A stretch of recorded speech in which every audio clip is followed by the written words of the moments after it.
Então, como eu havia deixado dito no final do último programa que eu compartilhei com vocês, o último podcast sobre criptozoologia, eu estava pensando em dar um pequeno hiato naquele assunto, que com certeza eu vou acabar voltando, porque é o tipo de coisa que me entretém de verdade, mas é que a verdade é que eu estou querendo um pouco mais de tempo para dedicar meu esforço criativo para o meu livro, que eu estou escrevendo, né, meu terceiro livro autoral. E daí, como a pesquisa para fazer conteúdo de criptozoologia me toma algumas horas e eu estou fazendo 3 episódios na semana, eu queria tentar colocar algo um pouco mais que fosse mais prático, sabe? Que eu não tivesse que escrever, por exemplo.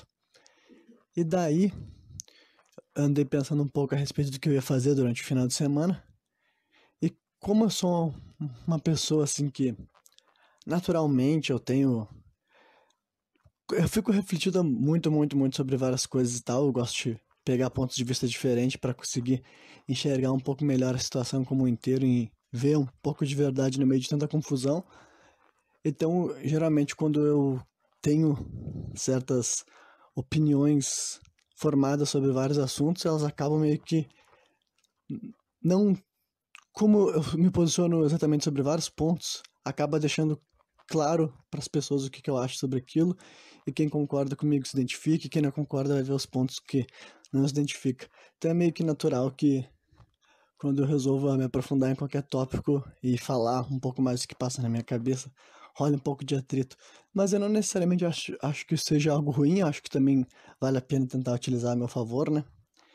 Mas, enfim, uma das conversas que eu tive nesse final de semana com uns amigos meus foi sobre como eu não conseguiria, eu particularmente, né, não conseguiria utilizar a palavra macho de uma maneira séria numa frase, a não ser para descrever um animal, sabe? Um animal que pode ser um macho ou pode ser uma fêmea.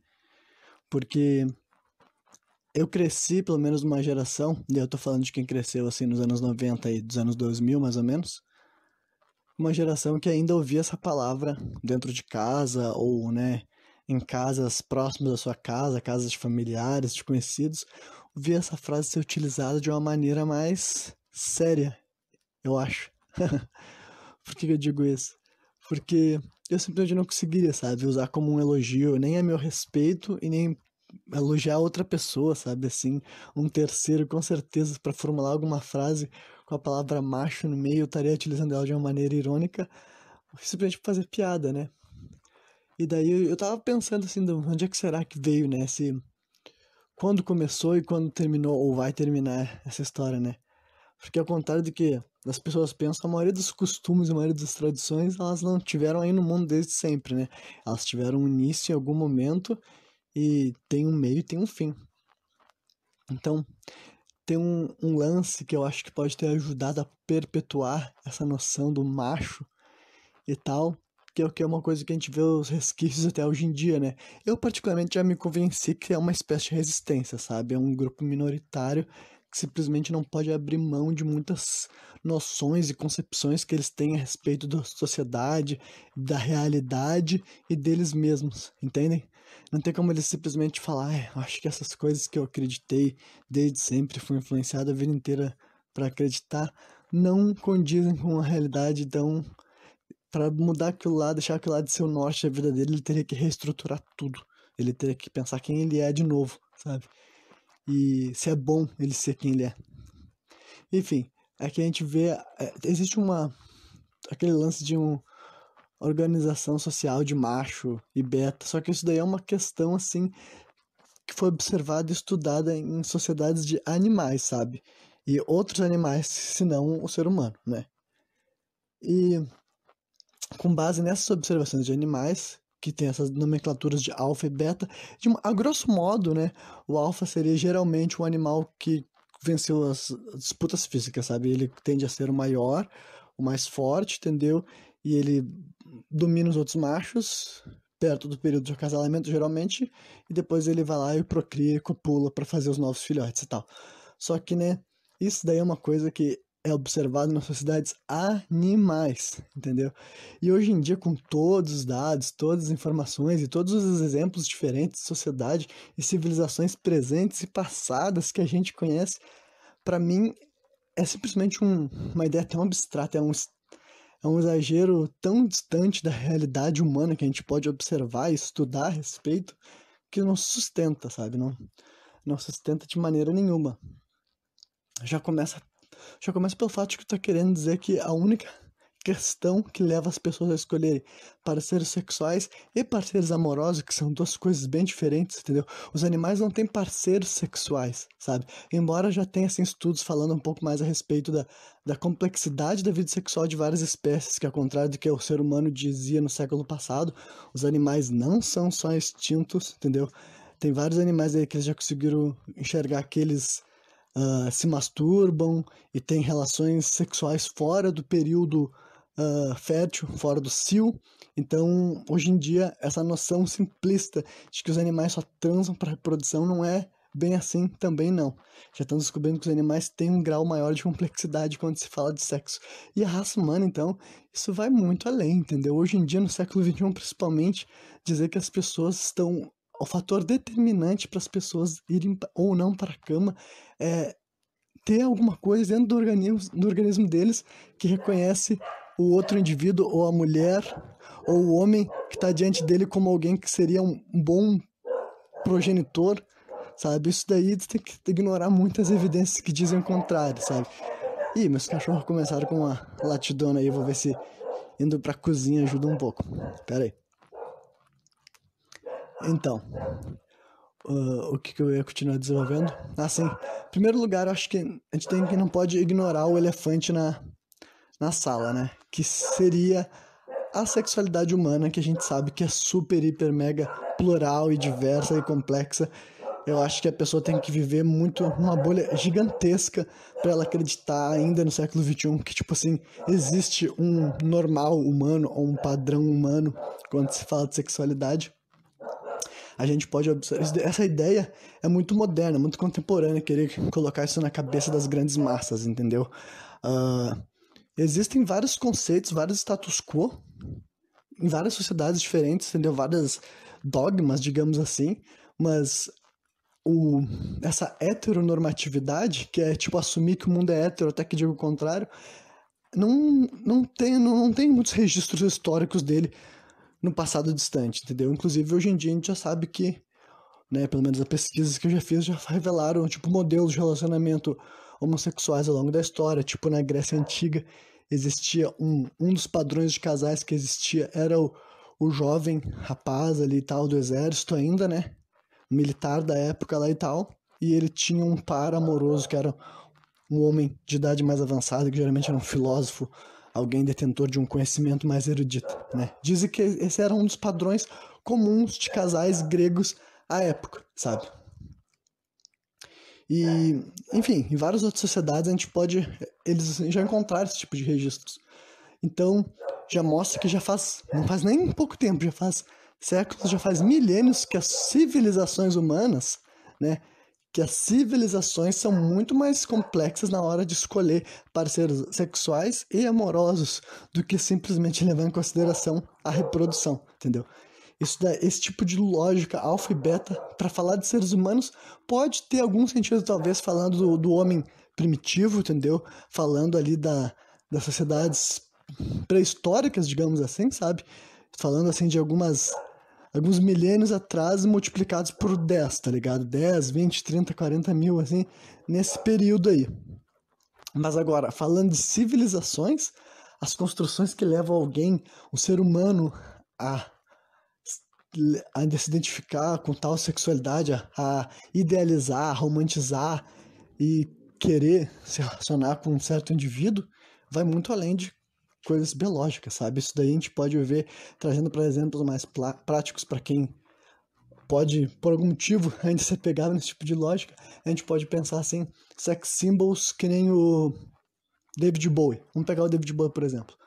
David Bowie, de maneira nenhuma, ele é esse padrão macho da natureza, do animal, sabe? Essa questão do o mais forte fisicamente, que pode abater os outros machos, entendeu?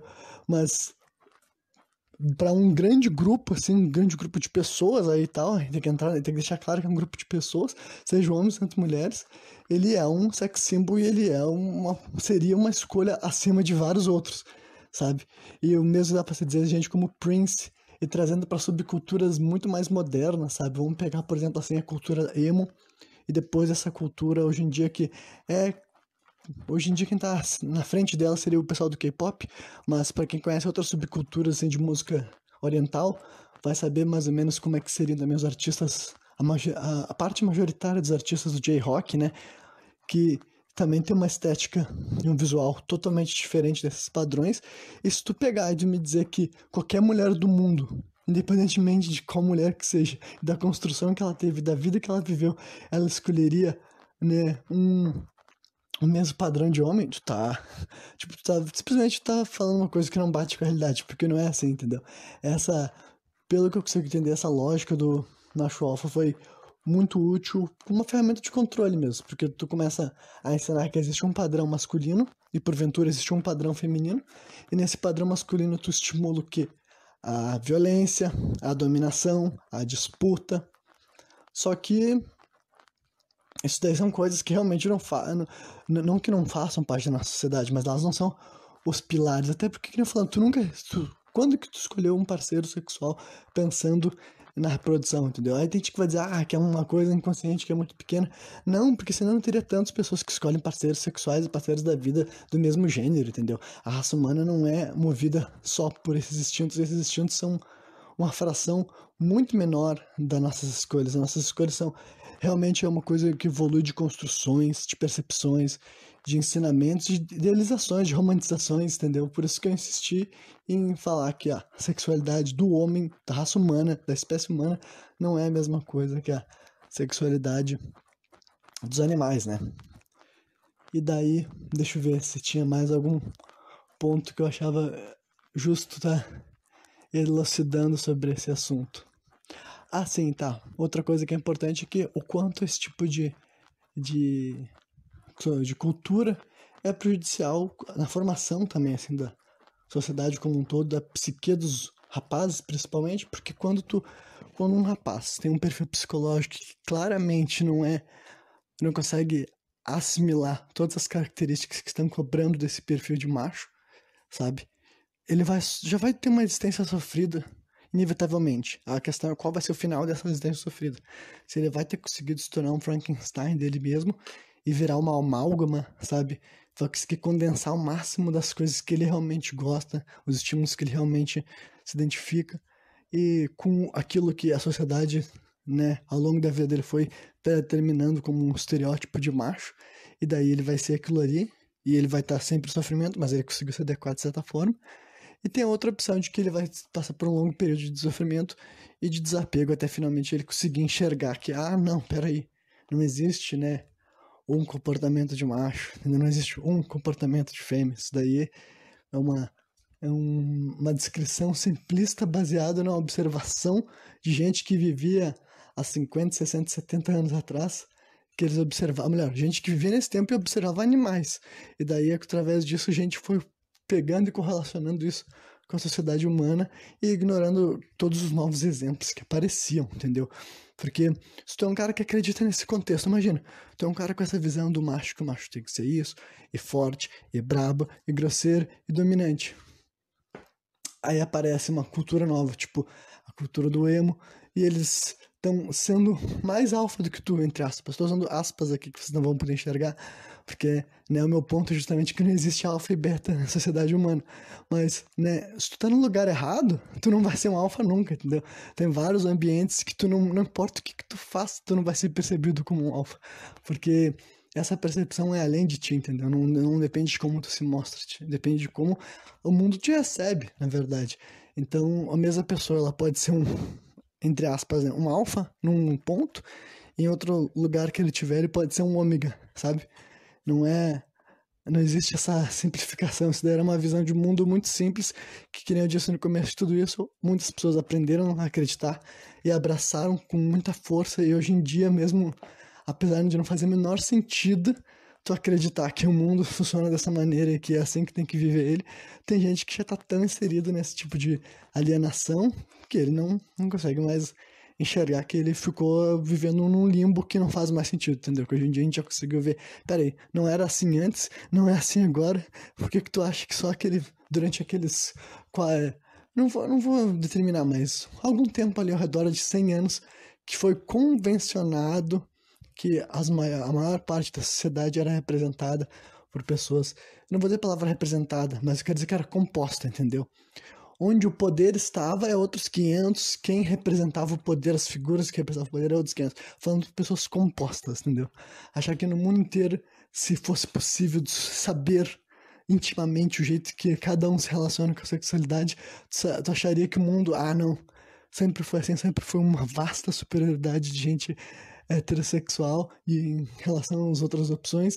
Isso daí foi uma ficção, foi uma coisa que foi montada algum momento ali no século passado foi se convencionado esse tipo de lógica, entendeu? Se foi estabelecido isso e serviu, né, de certo, para botar vários gatilhos de dominação, que são outras coisas que não podemos deixar de mencionar, entendeu? Esses homens geralmente eles se convencem que eles têm que ser dominantes, eles se convencem que eles têm que ser opressores, eles se convencem que todas as mulheres gostam de ser dominadas, seja na hora sexual, na hora da cama, mas também seja no dia a dia, entendeu? Tem uma construção que instala, na minha opinião, muitas coisas que, além de ser questionada, precisam ser revista e depois de certo tempo deveria ser abdicada, sabe? Tu deveria parar e olhar pra ti e ver quantas vezes tu não faz um negócio que, tipo, que, né, não é realmente algo bom, nem que não tá causando uma boa sensação, nem em ti, nem nos outros, só tá reproduzindo mesmo. Mas agora, antes que eu me perca mais na minha brisa, é isso aí, entendeu? Eu espero que quem tenha me ouvido tenha curtido, entendido o meu ponto. Se alguém que ouviu aqui tem uma opinião diferente, se essa pessoa falasse barrena, eu já li muito sobre a organização alfa e beta em sociedades humanas e eu tenho aqui esses pontos aqui muito interessantes, entendeu? Para falar sobre esse assunto, sinta-se à vontade, e quem quiser concordar comigo também, sinta-se mais à vontade ainda.